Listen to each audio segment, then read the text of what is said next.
In the silence of a 27-room mansion, a single child's footsteps echoed like a challenge through the billionaire's fortress of suspicion. 10-year-old Maria wasn't supposed to enter Edward Carlisle's office. The billionaire appeared asleep in his leather chair, his safe left wide open, stacks of cash glinting under the chandelier. Every camera in the mansion watched. Every instinct told him no one, not even a child, could be trusted. But Maria stepped forward, notebook in hand, her quiet courage about to defy decades of betrayal. What she did next would freeze Edward in disbelief, unravel the walls he had built around his heart, and prove that sometimes the poorest, most overlooked people hold the richest truths and the power to change a life forever. Before we dive in, if you like this kind of stories of overcoming adversity and justice, let us know in the comments where you're watching from. We love seeing how far these stories reach. Now, let's jump back in. Enjoy the story. The office was grand, but not warm. Tall glass windows stretched toward the night, reflecting only the man who sat within. Edward Harrow, 62, leaned back in his leather chair, eyes fixed on the soft glow of his security monitors. He wore a dark three-piece suit even at this late hour, a habit he never abandoned. His silver cufflinks gleamed under the lamp, a subtle reminder of wealth accumulated through decades of hard, ruthless business. Yet for all its splendor, the room felt sterile. A Persian rug lay perfectly centered. The mahogany desk was polished to a mirror sheen. Not a photograph, not a single personal memento adorned the shelves. It was less a workplace than a fortress of order, stripped of any human softness.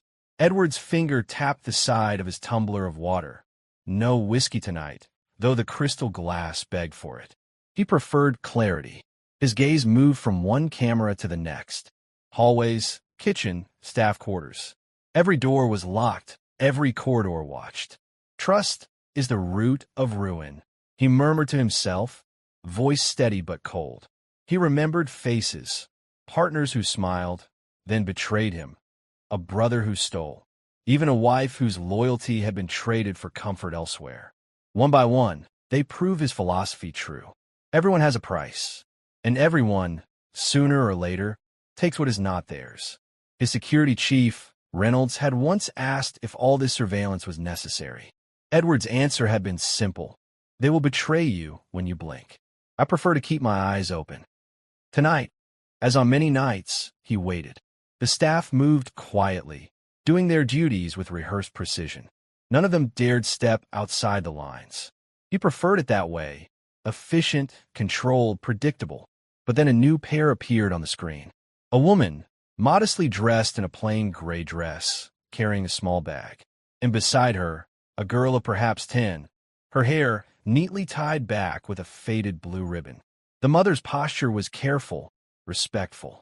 The child's eyes, however, darted everywhere, wide, curious, alive in a way Edward had not seen for years within these walls. He sat forward, narrowing his eyes. The housekeeper he had hired came recommended. Quiet, needy but dependable.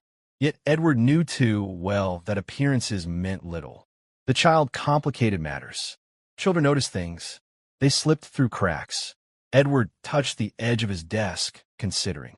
A small family walking into his fortress. A potential weakness. Or perhaps the perfect opportunity. He leaned back once more, lips tightening into the shadow of a plan. If trust was nothing but an illusion, he would test it, and test it carefully. The night deepened. On the monitors, the new maid and her daughter stepped timidly into the servants' wing. Edward watched without blinking. The next move he decided would be his. Edward's eyes followed the mother and child as they crossed the polished marble foyer. The chandelier above them sparkled like a frozen storm, but neither of them looked up. They seemed intent on keeping their footsteps small, respectful, as though afraid to disturb the silence of the house. The mother's name was Clara Mendoza, 38, widow. Records showed she had no debts, no lawsuits, no stains on her employment. Edward had checked twice. That in itself was suspicious. People always carried shadows. Her dress was simple, almost threadbare, though pressed neatly. She held herself straight, but the fatigue of years weighed in her shoulders.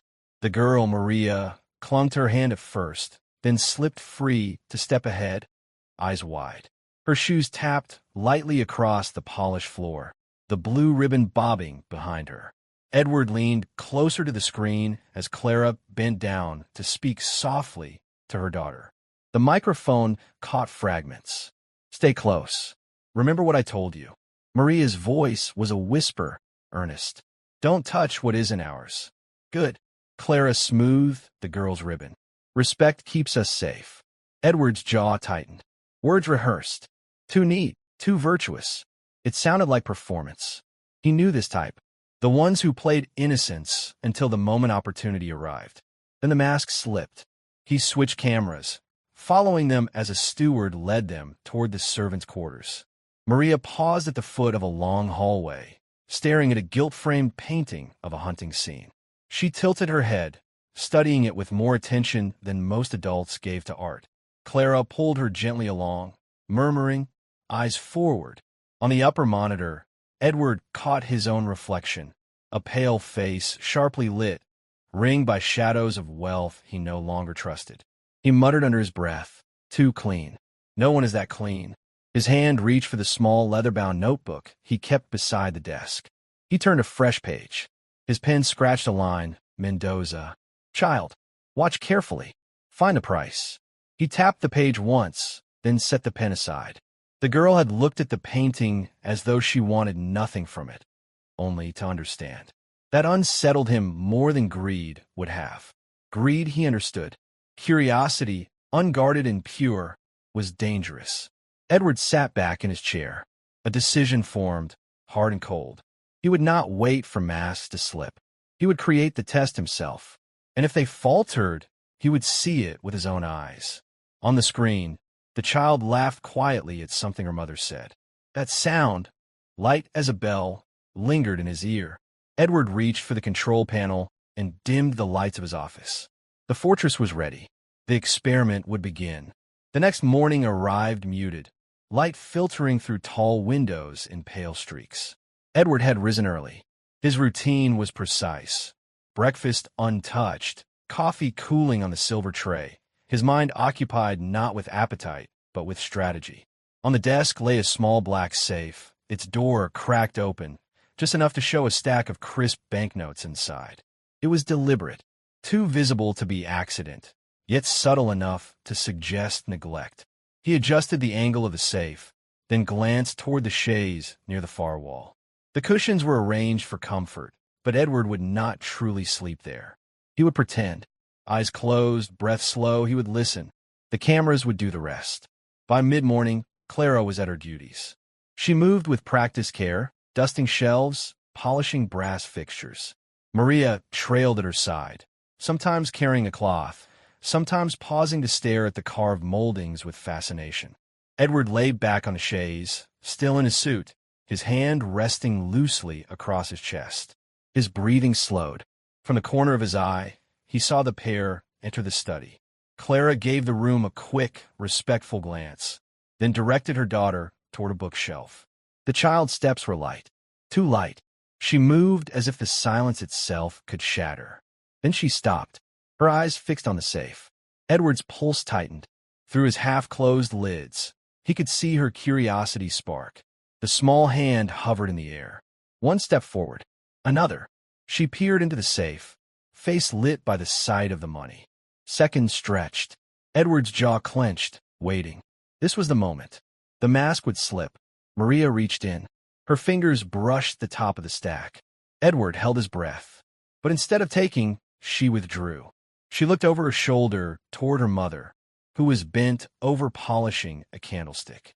Then, with quiet care, the girl pushed the door of the safe shut until it clicked. She even patted it once, as though tucking it safely to sleep. The sound was soft, final. Edward's chest tightened in surprise. His eyes opened just a fraction, watching the child step back and return to her mother's side. She said nothing. Her face held no guilt, only calm.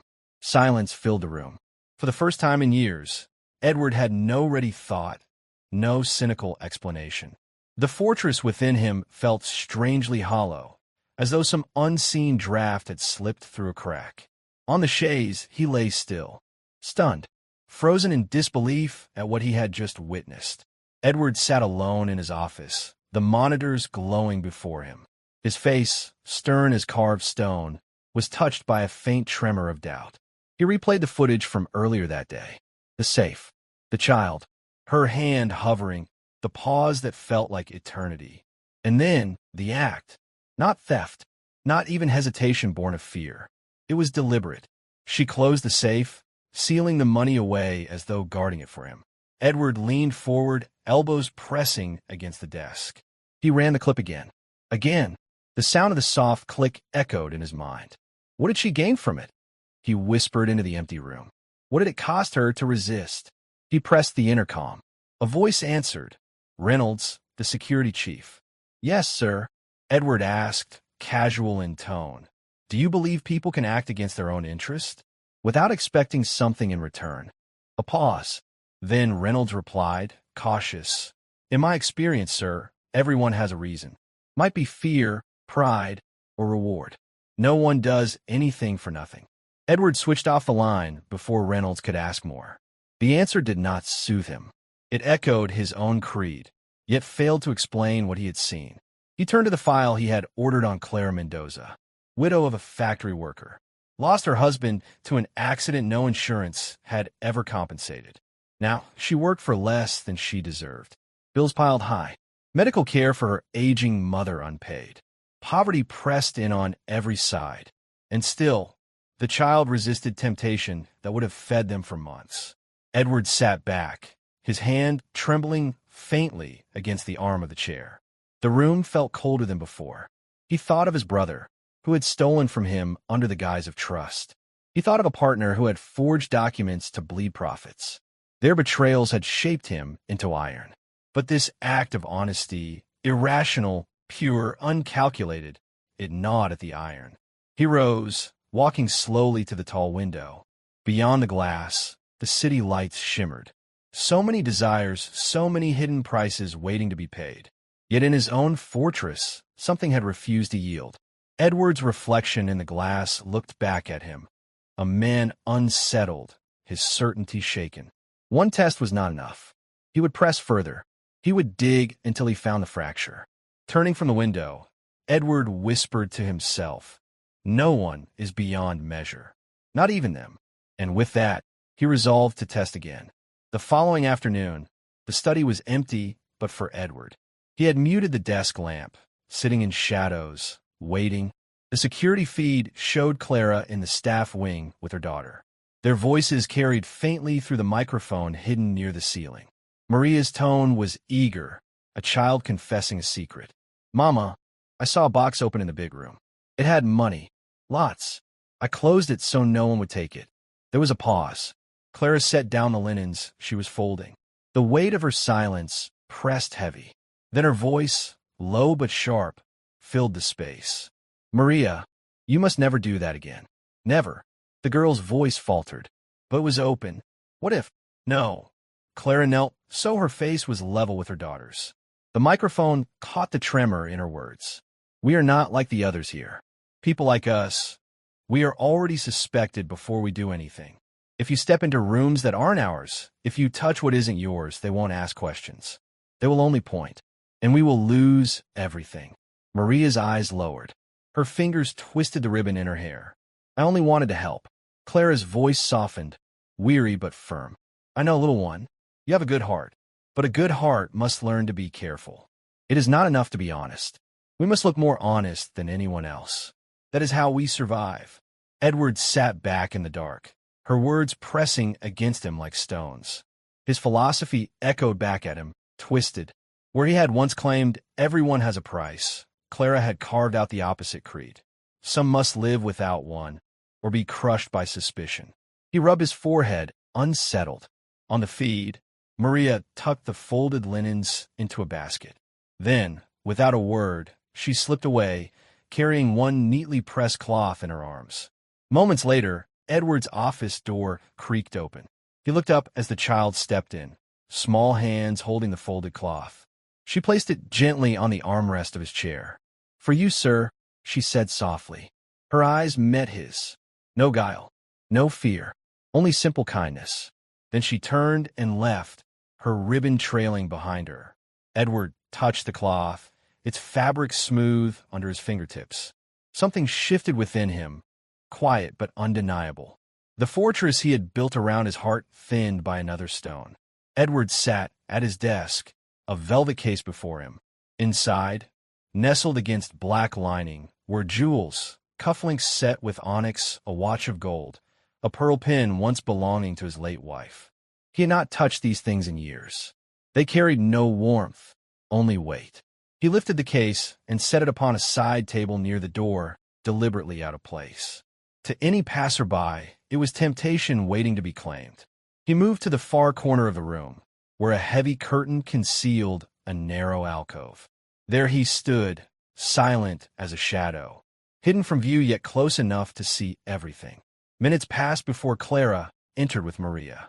The mother went straight to the shelves, dusting with steady strokes, her eyes fixed on her work. Maria lingered near the door. Her gaze fell on the open case. The jewels gleamed in the fading light, sparks of gold and pearl. She stepped closer, breath catching, not in greed but wonder. Edward's hand clenched behind the curtain. He knew this pattern. Curiosity, then possession. Children did not resist forever. But Maria did not reach for them. She bent closer, studying the watch as though it were fragile. Then she frowned. "Mama," she whispered, "someone left these out. What if they get lost?" Clara turned, eyes widening at the sight. "Don't touch," she said sharply. Maria straightened. "I didn't, but they don't belong here." Her small hands hovered, uncertain, then she made a decision. She lifted the velvet case carefully, holding it with both palms as though carrying something sacred. She walked across the room and placed it gently on Edward's desk. "There," she murmured. "Safe." Clara approached, her expression torn between fear and relief. She rested a hand on her daughter's shoulder. "You have a good heart," she said quietly. Then, after a pause, "Just be careful with it. The world does not always honor hearts like yours." Edward, hidden in shadow, felt the words strike him. A memory rose unbidden, his father once warning him, "Do not show your heart, Edward. They will cut it from you." He had obeyed, building walls higher than trust could climb. Now, before him, a child carried integrity not as armor, but as instinct. And a mother, weary yet unbroken, taught caution not to harden, but to protect. Edward exhaled slowly, unseen. The fortress within him cracked further. Late evenings settled over the mansion. Edward had returned to his office, but sleep did not tempt him. The house had grown still, save for the faint creak of floorboards in the servants' wing. Through the hidden microphones and monitors, he could hear Clara speaking softly into a phone, voice low and trembling. Yes, I understand," she said, pausing to take a shaky breath. "It's been hard. The bills, the rent, the hospital visits. I don't know how we'll manage next month." Edward's fingers flexed against the edge of his desk. He leaned closer, drawn to her words. The camera captured the curve of her shoulders, slumped under the weight of her life. She spoke of loans denied, of nights without proper sleep, of her mother's failing eyesight, all the quiet calamities that a family could carry without complaint. And yet, Clara continued, her voice firmer now, almost proud. "We don't ask for charity. We can't. Maria watches. She must see that honesty and hard work are stronger than sympathy. I will not let her think that our values are for sale." Edward exhaled slowly, the sound almost a whisper in the room. He remembered his own betrayals, the faces of those who had taken advantage of trust, partners, friends, even family. Each act of greed had left him colder, more calculated, more certain that integrity was a fiction. But here, in these quiet words, he saw something impossible. A mother, stripped of comfort and safety, clinging to principle. A child learning, by example, that morality could persist even in desperation. Edward's mind flickered to memories long buried. His first business partner, smiling while forging documents. His brother, laughing as he emptied accounts. His own wife, leaving quietly with possessions he had not noticed gone until too late. Trust had been a trap every time. And yet, here it was again, unbidden, alive in the Mendoza household. He sank into his chair, watching Clara pace, occasionally pausing to rub her tired hands together. The juxtaposition of their lives, his sterile opulence and her unadorned struggle, pressed against his chest like a weight he could not lift. Edward realized, sharply, that his fortress was cracking, not from threat or theft, but from something he had never truly counted on: observation of unguarded virtue. It was illogical, inconvenient, and deeply unsettling. Maria's small, quiet actions throughout the day, her instinctive integrity, combined with Clara's unwavering guidance, began to erode the certainty Edward had clung to for decades. His cynicism faltered. The walls he had built to guard against betrayal no longer felt sufficient. He closed his eyes for a long moment, imagining a life where trust was possible, where someone could act purely without calculation. The thought felt foreign. It stirred something in him, fragile but undeniable. The fortress, it seemed, had a fissure now. Edward opened his eyes. Tomorrow, he would act differently. He watched the monitors, noting every subtle movement in the mansion. Clara and Maria were already at work, the girl carrying laundry down the long hall, the mother dusting shelves with deliberate care. But Edward's attention shifted elsewhere, to the quiet shadow that had begun to loom over the household. Harland, his senior butler, stood near the kitchen doorway, hands clasped behind his back. His uniform was immaculate: navy tailcoat, crisp white shirt, black tie knotted perfectly. His posture was precise, almost rigid. Yet there was a tension, a subtle stiffness in the way he observed the newcomers. Edward's eyes narrowed. Harland had been with him for 20 years, loyal in appearance, discreet in service. But now, the butler's glances lingered too long on Clara, on Maria, and then back at Edward, measuring reactions, calculating. From the monitors, Edward caught a fragment of Harland's muttered words, though muffled. Too soft, far too soft. This house cannot bend to strangers. Later, as Edward returned to his desk, he heard the faint clatter of a tray in the kitchen. Harland emerged, balancing silver dishes, careful to maintain composure. But his expression betrayed a simmering resentment, subtle yet unmistakable, as if he were carrying a personal grievance against the intrusion of honesty into his meticulously ordered world. Edward stayed silent, watching. Harland made a show of straightening linens in the staff quarters, but paused at the entrance to the storage room. He glanced toward the staircase where Maria had been standing moments before, studying the railing. His lips pressed into a thin line. Then, as though thinking no one observed, he slipped a small note beneath the folding table, a seed planted in shadow.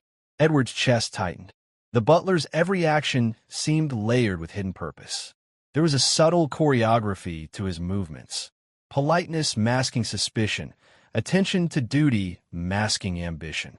Later, Maria, curious as ever, noticed the note peeking from under the table. She reached for it, tilting her head with a puzzled frown. But before she could pick it up, Harland appeared at the doorway. His voice was smooth, dismissive. "Nothing for you here, child. Best leave it be." Maria's gaze lingered, perceptive and wary. For a brief moment, her innocence clashed with Harland's practiced concealment. She understood, not fully, not yet, that something darker was threading through the household. Edward leaned back in the shadows of his office, watching the interplay. The first seeds of threat were planted, invisible to most, but he saw clearly. Harland's loyalty was now fractured.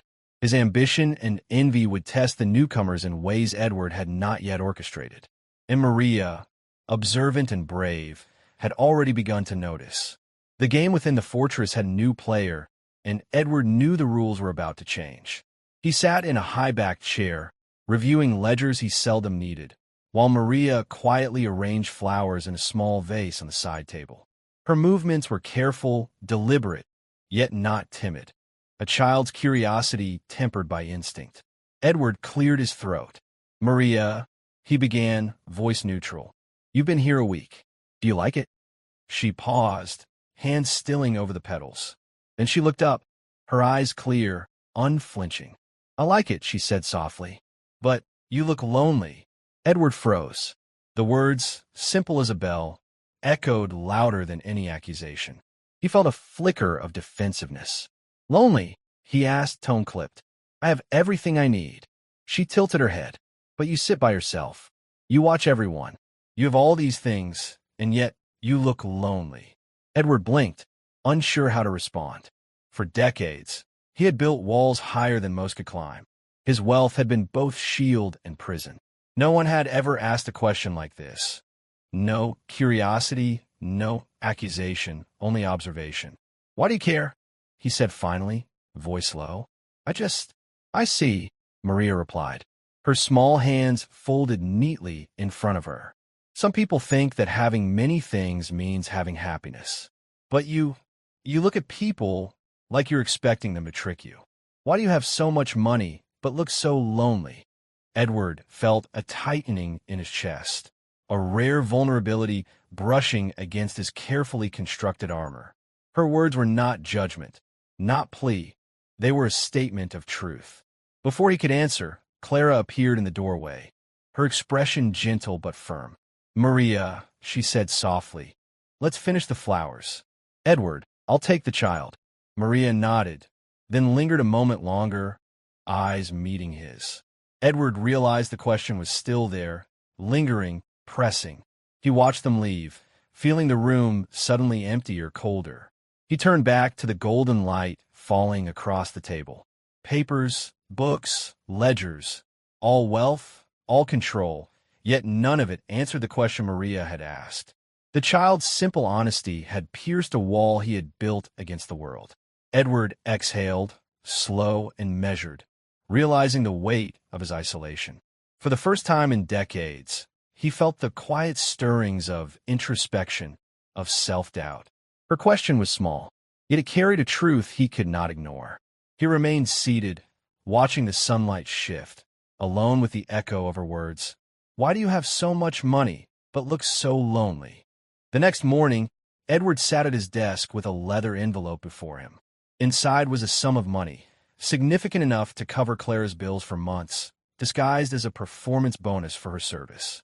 He had calculated every detail, ensuring no trace of his intent would be obvious. A gift, or so he hoped, without humiliation. He waited until Clara approached his office, Maria following silently behind. Clara's eyes were cautious, weary, and alert.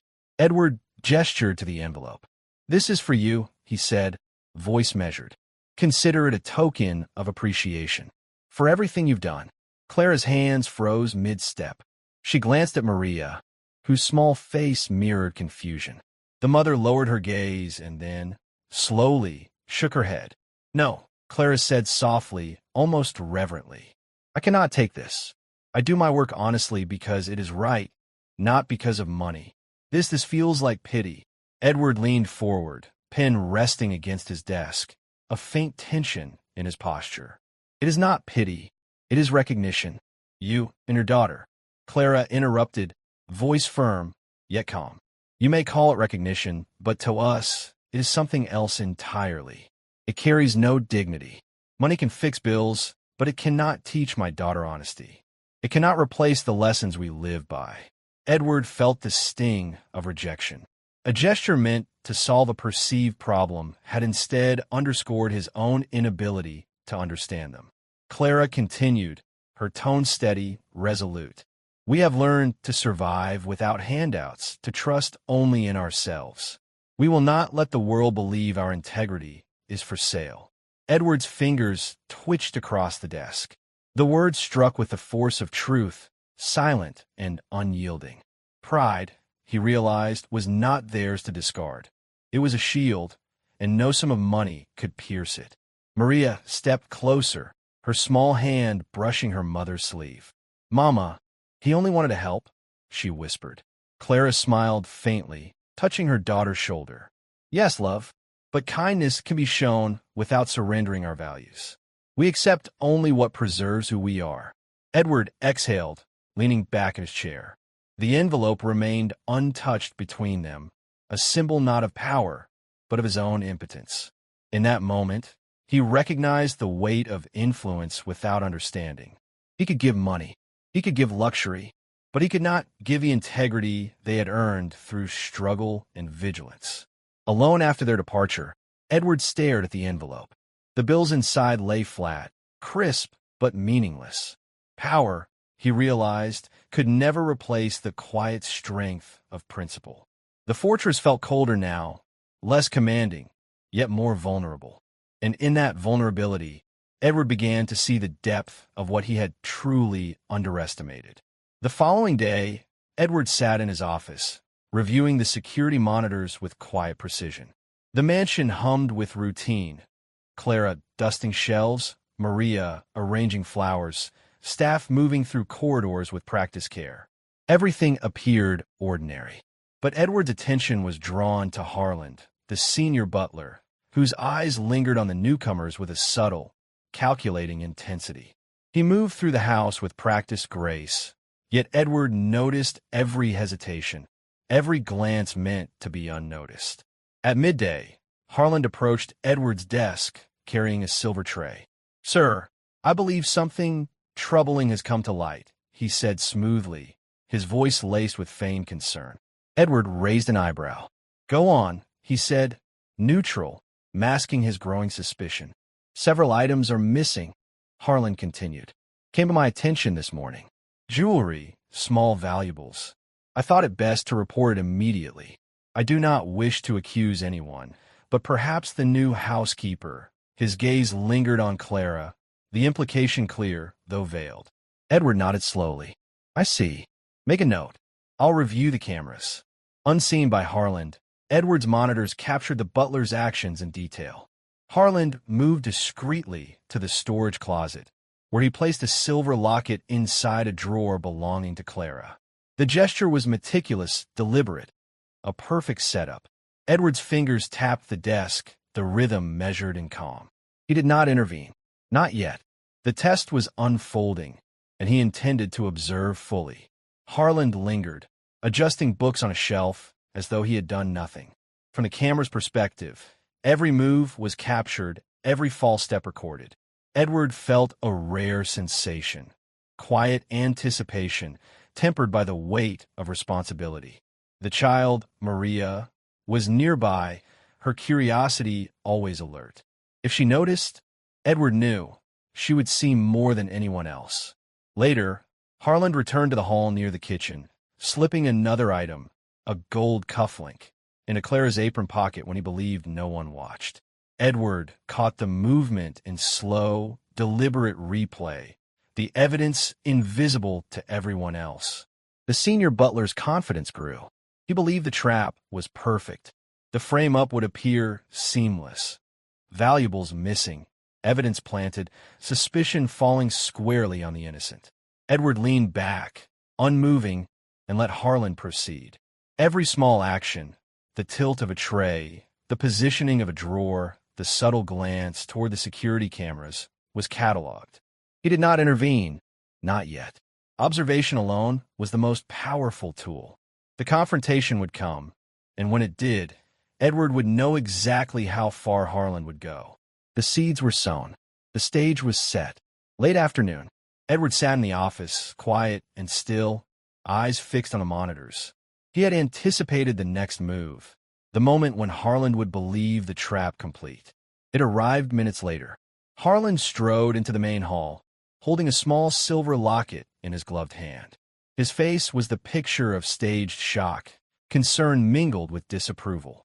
"Sir," he called, voice carefully pitched, "I believe this has been misplaced. Found it in the new housekeeper's belongings." Clara, standing near the staircase, froze. Her eyes widened in disbelief. Maria pressed close to her mother, small hands gripping the fabric of Clara's dress.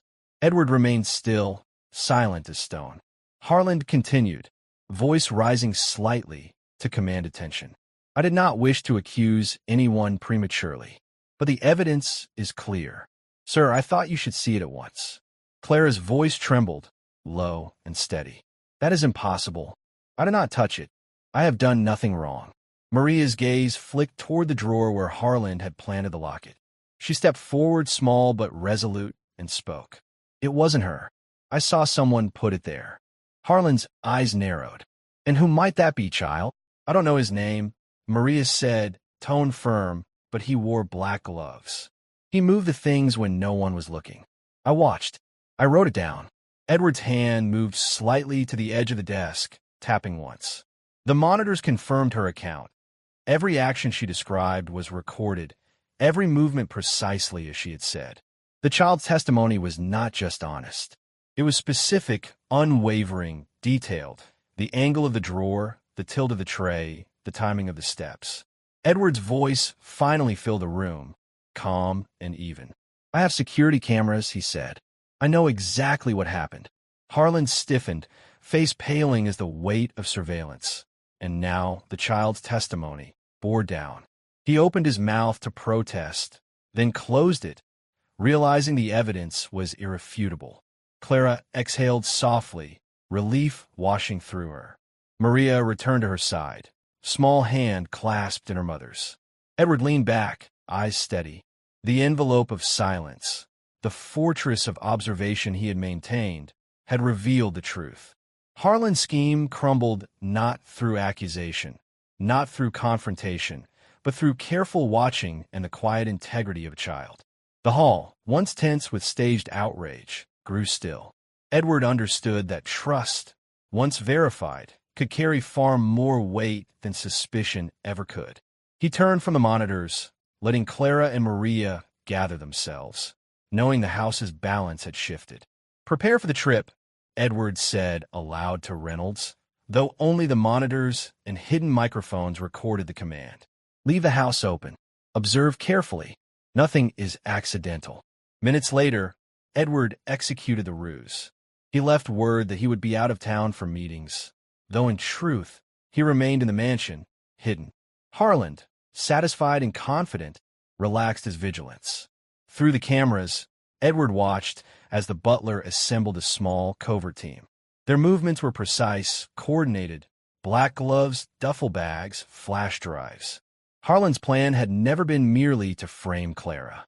He sought corporate secrets, documents, contracts, financial files, exploiting the pretense of a domestic theft to cover professional espionage. They slipped into Edward's private study, bypassing ordinary locks, confident no one was watching. Edward's pulse remained steady, his mind methodical, tracking each step. The security system recorded everything, every pause and glance, every subtle hand movement. Meanwhile, Clara and Maria returned to the mansion for an innocuous reason. The child had left her notebook in the study, eager to continue cataloging small curiosities. They stepped lightly, unaware of the intruders inside. Edward's breath caught slightly. The collision of innocent presence and malicious intent created a tense tableau. He could not risk the family, yet he allowed them to move, knowing timing would expose the full extent of Harlan's gambit. The intruders began placing documents into their bags, confident their deception would go unnoticed. Harlan moved among them, directing the effort with a cold precision that betrayed his earlier facade of loyalty. Every subtle gesture was captured on camera, known only to Edward. Maria paused in the doorway, her eyes widening. She noticed the movement, the unnatural gestures. Her small hands clenched the notebook against her chest, as if it were a shield. Clara stepped forward, protective instinct rising, unaware of the danger, but sensing tension in the air. Edward exhaled, calm but resolute. The trap had fully revealed itself. Not just a petty theft, but a premeditated breach of trust on multiple levels. Harlan's overconfidence would become his undoing. Edward leaned back into the shadows, watching the scene unfold. The moment was approaching when intervention would be necessary. And when it came, no one would be harmed, yet the depth of Harlan's deceit would be undeniable. The fortress of observation had never been more vital. Clara and Maria entered the study, unaware of the intrusion. Maria clutched her notebook, eyes wide, sensing the tension. Clara's hand found her daughter's shoulder, protective and steady. Harlan noticed them immediately, his face hardening. "What are you doing here?" he demanded, voice sharp. "Step aside." Maria did not step back. Instead, she placed her notebook on the desk, standing tall beside her mother. "We are here," she said clearly, "and we see what you are doing." Harlan sneered, gesturing toward the intruders. "They are only doing as instructed. Move, or you'll be blamed." Edward activated the intercom system. His voice filled the study, calm, steady, resonant. "Harlan, step away from them. Now." Harlan froze. The intruders halted, startled by the unseen authority. Edward's security chief, Reynolds, emerged from the shadows with silent efficiency, guiding the family to safety while keeping eyes on the intruders. "You thought this house would obey your deception," Edward continued, voice over the intercom. "You underestimated observation, and you underestimated the integrity of those you sought to frame." Harlan's confidence faltered. He made a final move toward a drawer, but Reynolds intercepted him, forcing him back. The intruders, realizing the operation had failed, hesitated, unsure of the next step. Maria stepped forward, notebook held high. She recited quietly but firmly the action she had observed. Dates, times, every subtle motion. Her voice, small yet unwavering, pierced the tension. The intruders' carefully orchestrated plan unraveled under the weight of truth. Edward's eyes remained on the monitors, confirming each detail, each captured movement. The law had been summoned. The police arrived swiftly, arresting the intruders and Harlan in a precise, controlled operation. Clara pulled Maria close, breathing shallow but steady. Edward stepped from the shadows into the room, observing them both. The family's fear had been replaced by relief, yet their dignity remained intact. Edward finally allowed himself a faint exhale. The fortress of silence, observation, and calculation had worked. Trust had been tested and upheld. Deceit had been exposed, not through violence, but through preparation, vigilance, and truth. The mansion was quiet again, the echoes of confrontation fading. Edward watched Clara and Maria, realizing the family's strength, their integrity and courage, had shifted the balance of power in ways no money nor manipulation could achieve. The final confrontation was over. The threat neutralized. The house and the family within it were safe. Clara and Maria sat together on the velvet settee, a small, steady calm settling over them. Maria opened her notebook, the leather cover worn at the corners, the pages filled with neat, precise handwriting. Each entry documented what she had observed. Times, movements, small details invisible to most adults. Every gesture of Harlan, every planted item, every subtle misdirection now formed a clear record of intent. Edward leaned against the desk, arms crossed, watching. The child's diligence amazed him. This was not mere note-taking. It was a meticulous chronicle of truth, a record that would leave no shadow of doubt. Clara touched the notebook gently. "Maria, you don't have to read all of this aloud," she said softly. Maria shook her head. "I need to. They need to know exactly what happened." The detective assigned to the case stepped into the room, eyes scanning the notebook, then shifting to Edward. "You have your security feeds, of course," he said cautiously. "Yes," Edward replied, voice even. "But this belongs to her. Every detail is hers.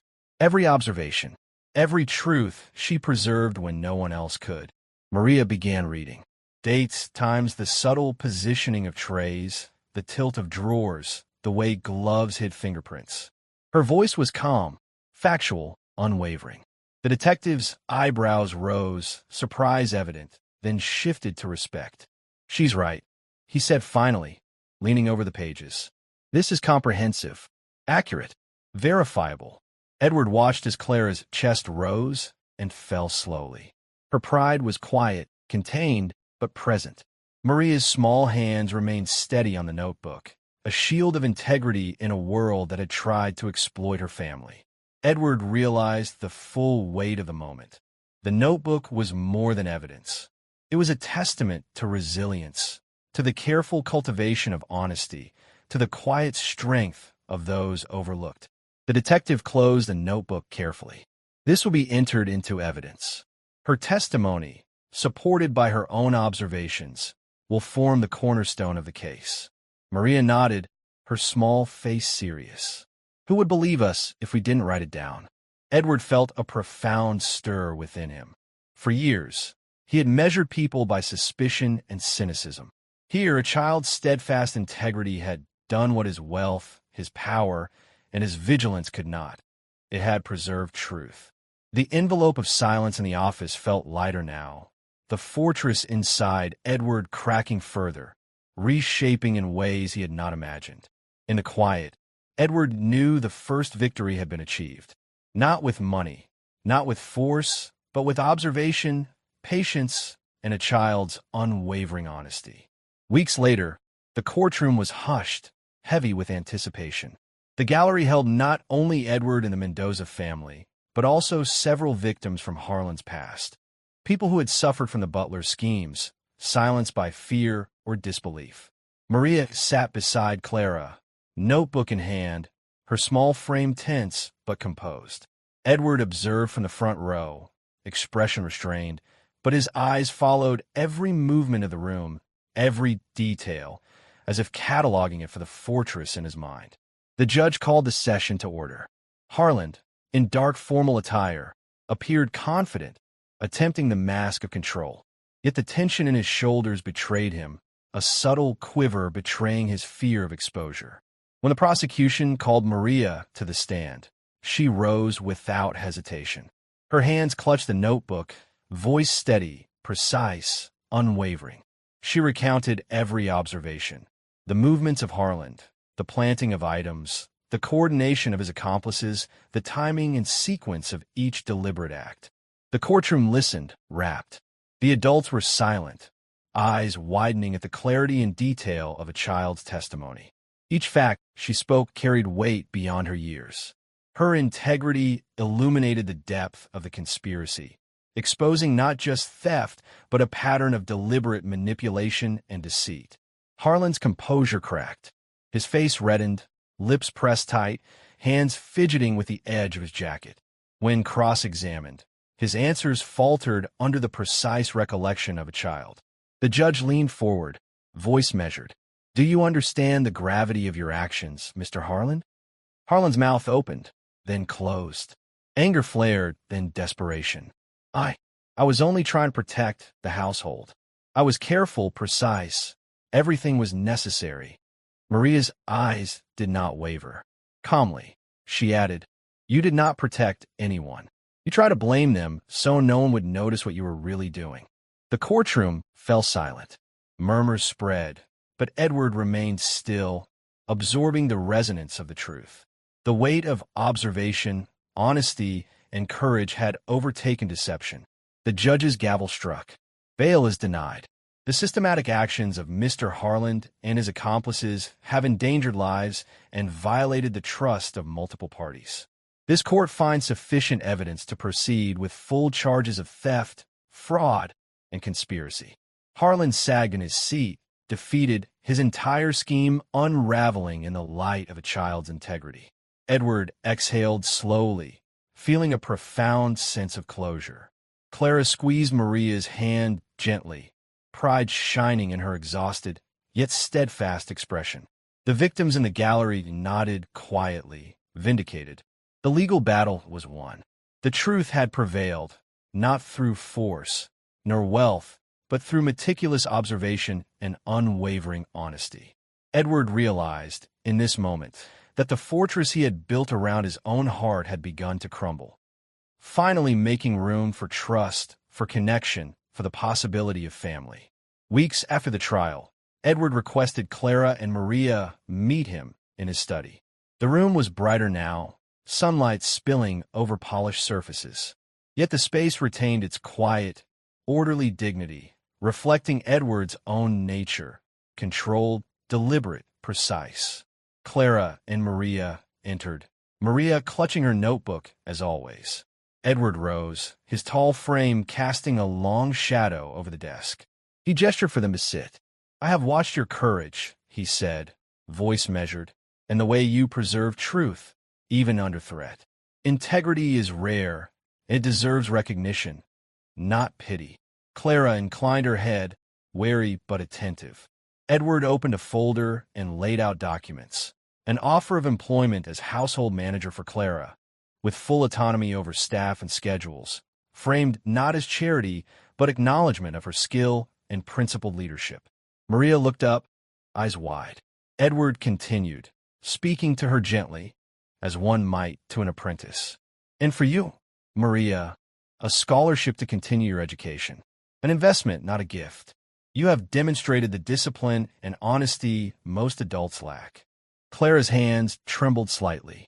She had refused handouts before, but this, merit-based recognition, was different.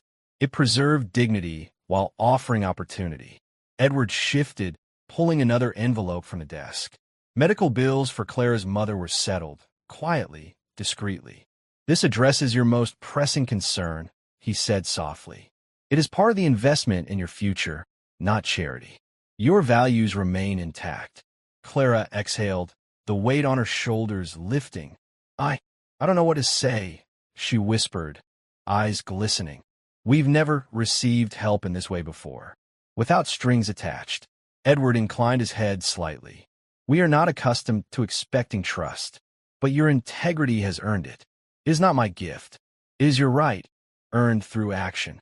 Maria's small hand reached out, brushing Edward's sleeve briefly. It was simple, unspoken acknowledgement. No words were needed. Gratitude and connection radiated quietly from the gesture. Clara finally nodded, composure returning. Tears formed, but her posture remained dignified. We accept, she said, voice steady. We will honor this opportunity and your trust. Edward returned to his desk, watching them with measured satisfaction. This was not charity. This was recognition, earned and preserved, a tangible acknowledgement of courage, honesty, and resilience. For the first time, he realized that influence could be wielded without domination, that power could elevate rather than diminish. The family had been tested, vindicated, and now elevated, all without compromise to their values. The fortress within him shifted. Observation had given way to action. Integrity had been rewarded. Trust had been validated. And in that quiet, deliberate moment, Edward understood that the true reward was not power, nor wealth, but the restoration of dignity for others and, unexpectedly, for himself. Several months later, the mansion felt different, not because of structural changes, but because of the people within it. Clara moved through the halls with quiet authority, her new role as household manager evident in the way staff responded to her directions. She carried herself with a balance of dignity and calm, the weight of past struggle replaced by earned confidence. Maria thrived at her new school, her uniform neat, her backpack well-worn but orderly. She carried herself with the same precision she had displayed in documenting Harlan's schemes, now applied to studies, friendships, and everyday life. One afternoon, Edward received an invitation to a family gathering at the Mendoza household. It was informal, warm, and alive with the laughter of generations. The scent of cooked food and the hum of conversation were foreign to the cold, silent corridors of his mansion. He arrived in his tailored navy suit, the stiffness of old habits evident in his posture. Clara greeted him at the door, a smile softening her face. Maria ran ahead, then returned to tug gently at his hand, leading him toward the kitchen. The grandmother, frail but radiant, extended a hand toward Edward. "We've been waiting for you," she said warmly, her voice rich with affection. "Come, be part of our family." Edward, and used to such open warmth, hesitated for a moment. Then, slowly, he stepped inside, guided by Maria and Clara.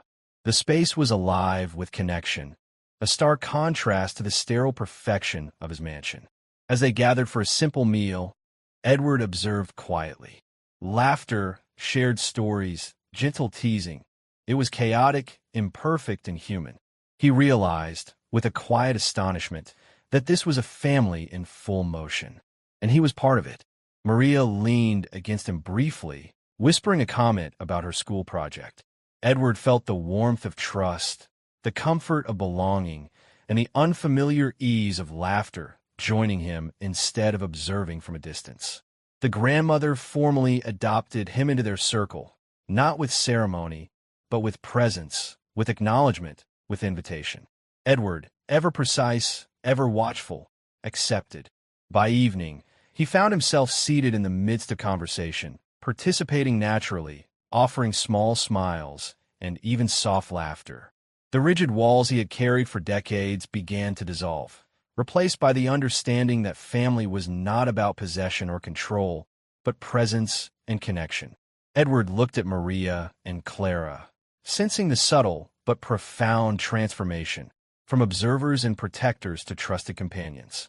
He realized that in joining their family, he was no longer merely a distant benefactor or careful overseer. He was finally a participant. For the first time in decades, he felt an unfamiliar, grounding warmth, the quiet certainty of being welcomed, not as a guest, but as family. Edward sat alone in his office late one evening. The mansion was quiet, illuminated only by the soft glow of the desk lamp. On the polished surface lay a small drawing Maria had given him, a simple sketch of a house with the words, "Family is trust." He stared at it for several minutes, absorbing the innocent clarity of her observation. The lines were uneven, the handwriting slightly wobbly, yet the message was undeniable. He had spent decades building walls, crafting barriers to protect himself from betrayal. Now, he realized, the walls had begun to crumble from within, their purpose replaced by something far more vital: connection. The mansion itself reflected the change. The once sterile rooms now carried warmth. The faint scent of home-cooked meals, the soft hum of conversation, the echo of small laughter bouncing off walls that had previously only reflected authority. Edward took a deep breath, then reached for the phone. He dialed a number he had not called in years. The line rang once, twice, before a familiar voice answered. Hesitant, guarded. "Hello." "Hello," Edward said, his voice steady but softer than usual. "It's me. I built walls so high, I forgot there were good people on the other side. I was wrong." A pause followed. Then, cautiously, the other voice replied, tentative but hopeful. "Edward, is that really you?" "Yes," he said. "I want to try again. I want to rebuild, if you're willing." As the conversation continued, Edward felt a shift inside himself, a surrender of the meticulous control he had clung to for decades. Connection was riskier than isolation, yes, but infinitely more vital. He glanced at the small safe in the corner of the room. For years, it had been a symbol of security, of control, of mistrust. Now it sat unused, irrelevant. True security was no longer stored behind metal and locks.